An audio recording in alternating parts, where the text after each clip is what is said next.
নমস্কার, কেমন আছেন সবাই? পূজা সিল্লি কিচেনে আরও একটি ব্লগে আপনাদের সবাইকে স্বাগত। কী ভাবছেন এত মিষ্টি কেন? তো পুরো ভিডিওটা দেখতে থাকুন, তাহলে বুঝতে পারবেন যে এত মিষ্টি কিসের জন্য। আর ভিডিওটা দেখে কেমন লাগলো কমেন্ট করে কিন্তু অবশ্যই জানাবেন। আজকের ভিডিওটা আমি শুরু করেছিলাম সকাল 5টা থেকে। সারাদিন কী করলাম সবটাই আপনাদের সাথে আজ শেয়ার করব। এটা হচ্ছে আমার ছোট পিসে, যে এখন সবজি বানাচ্ছে। পিসি এসেছে অনেকটা ভোরে, তো এসে সবজি বানাতে শুরু করে দিয়েছে। আজকে হচ্ছে আমাদের দোকানের হালখাতা, তো তার জন্যই অত মিষ্টি বানানো হচ্ছিল। আর তাছাড়াও এই বছর হালখাতাতে তেমন কিছুই করা হচ্ছে না। প্রতি বছর ছোটোখাটো একটু হলেও কিন্তু বাড়িতে অনুষ্ঠান করা হয়, এই বছর তেমন কিছুই হচ্ছে না। শুধুমাত্র পরিবারের সবাইকে নিয়ে ওই আর কি ছোট্ট করে একটু অনুষ্ঠান করা। আর এদিকে সকালবেলায় তো বসু দোকানে চলে গেছে, এখন সায়নীরা যাচ্ছে ওর বাবার দোকানে। সকাল সকাল মনোজরা এসেছে মিষ্টি নিতে। এই যে মিষ্টি তৈরি করে এখানে রাখা হয়েছে, আর এইগুলো কিন্তু কালকে রাত্রিবেলায় বানানো হয়েছে। কিছু প্যাকিং করা হয়েছে আর কিছু বাকি আছে এখনও। বাদবাকি যেগুলো বাকি আছে প্যাকিং হয়নি, ওগুলোও কিন্তু প্যাকিং করা হবে। যেই মিষ্টিগুলো প্যাকিং করা হয়ে গেছে সেগুলো এখন মনোজরা নিয়ে যাবে। আর হালখাতার দিন আমরা কিন্তু বাড়ির থেকে কেউই যাই না, কারণ বিয়ে হয়ে গেল এত বছর, বিয়ের আগে থেকে শুনে আসছি যে হালখাতার দিন বাড়ির থেকে কোনো মেয়েরা যায় না, ছেলেরাই পুজোটা করে নেয়। আর পুজো যা যা সব গোছানো ছেলেরা মিলেই কিন্তু পুজোটা করে। তো এদিকে দেখো পিসি আর মা রান্না করছে। সকালবেলায় তো খেতে হবে, কারণ সবাই সকাল সকাল উঠে পড়েছে, আজকে সবার তাড়াতাড়ি খিদেও পেয়ে গেছে। তো এদিকে পিসি মাংস রান্না করছে, আর সাথে কি রান্না করছে জানি না, কারণ রান্নার দিকে আমি এসেছিলাম না সকালবেলায়। আর আজকের সমস্ত রান্নার দায়িত্ব হচ্ছে পিসির ওপরে। প্রতি বছর হালখাতাতে ছোট্ট করে হলেও কিন্তু একটু অনুষ্ঠান করা হয়, আর আমি কিন্তু রান্না করি, কিন্তু এই বছর আমি আর রান্না করছি না, পিসি সমস্ত রান্না টান্না করবে। আর এই দেখো সায়নী দোকান থেকে আসার পর স্নানে ঢুকেছে। আর ওর না সব সময় ডান্স, মানে যেখানে যায় যা করে সব কিছুতেই ওর নাচ ছাড়া আর কিছুই না। তো বাথরুমে ঢুকে এই যে নাচ করছে, স্নান করছে আর নাচ করছে দেখো। তো দেখতে পেয়ে গেছে, দেখে কিন্তু লজ্জা পাচ্ছিল। তো তারপরে আমাদের সকালের রান্নাটা হয়ে যায়, তারপরে আমরা সবাই মিলে একসাথে খেতে বসি। বাড়ির সবাই একসাথে খেতে বসে বেশ ভালো লাগে, সবাই কত গল্প করি, আর সবাই মিলে খেতেও বেশ ভালো লাগে।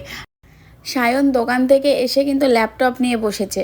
বাড়িতে এতজন মানুষ আছে, সবাই গল্প করছি, ওর এগুলো ভালো লাগছে না। এমনিতেই একা থাকতে ও ভীষণ ভালোবাসে, একা একাই বেশিরভাগটা টাইম কাটায়। তো দোকান থেকে আসার পর ও ল্যাপটপ নিয়ে এদিকে গেম খেলছিল।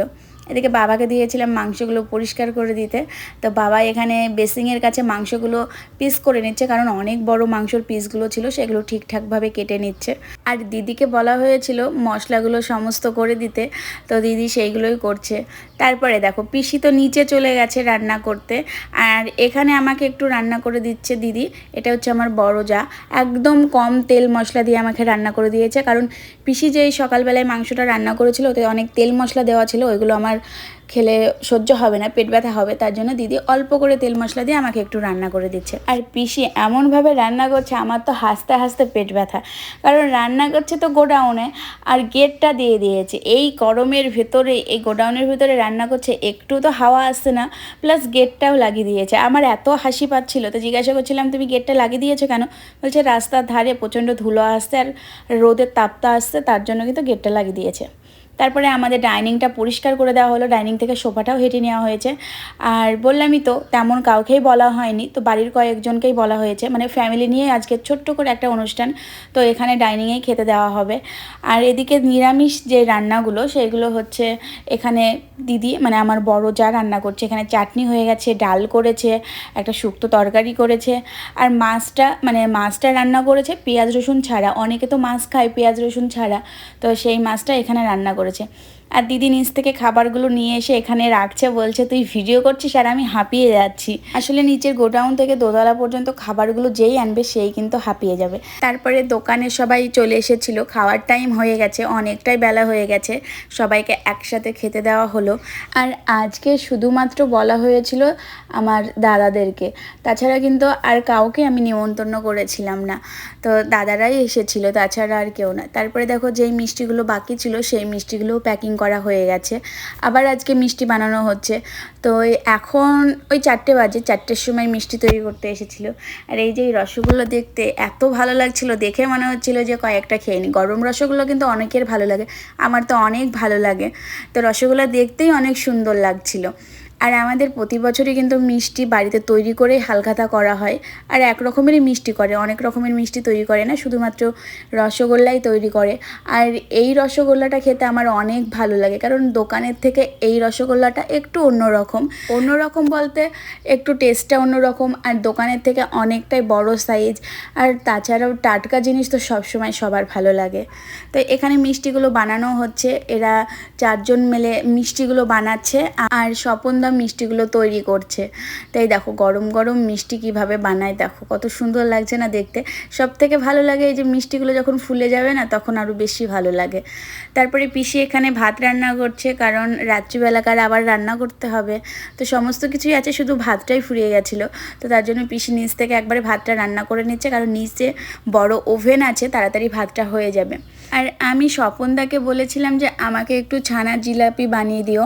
আমার ছানার জিলাপিটা অনেক ভালো লাগে, মিষ্টির মধ্যে সবথেকে প্রিয় মিষ্টি হচ্ছে ছানার জিলাপি। তো স্বপনদারা এখানে আমাকে ছানার জিলাপি বানিয়ে দিয়েছে, বেশি বানায়নি, মাত্র কয়েকটাই বানিয়ে দিয়েছে।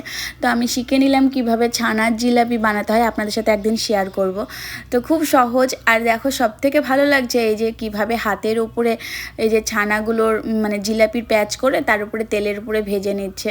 তো ছানার জিলাপি বানানো আমি আগে ভাবতাম যে অনেক কঠিন, কিন্তু আজকে দেখে বুঝতে পারলাম অনেক সহজ কিন্তু ছানার জিলাপি বানানো। খুবই অল্প কয়েকটা বানানো হয়েছিল ছানার জিলাপি, মাত্র 10 থেকে 12টা, তার বেশি না। তো ছানার জিলাপিগুলো ভাজার পর এই রসের মধ্যে দিয়েছিল।